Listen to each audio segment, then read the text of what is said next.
আব্বা এই যে এত বড় নারকেল গাছ এতে ডাব কেতি হয়? ডাব হবে না তা কি হবে? কেন আব্বা, আম জাম কাঁঠাল লিচু এইসব হবে? আরে গাধা, নারকেল গাছে ডাব হবে না তা কি আম গাছে ডাব হবে? না আব্বা, লজিক বোঝো।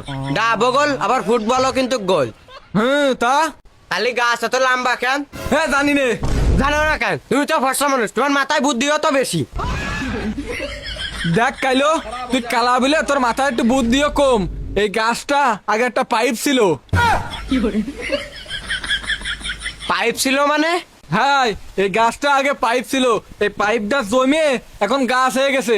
আর গাছের উপরে ওই যে ওই ডাব দেখতেছিস না, ওই ডাব আছে পানির ট্যাঙ্কি। খালি ডাবের খোলা তো শক্ত কেন?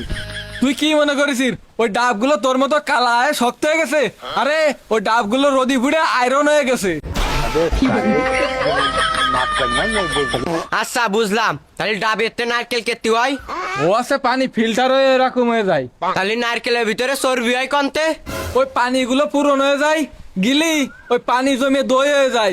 তুই যেরকম ওই যে রোদি ফুড়ে কালা হয়ে গেছিস না, ওরকম ডাবও পুড়িয়ে নারকেল হয়ে যায়। আব্বা তোমার বুদ্ধি বিজ্ঞানের চেয়েও ভয়ঙ্কর।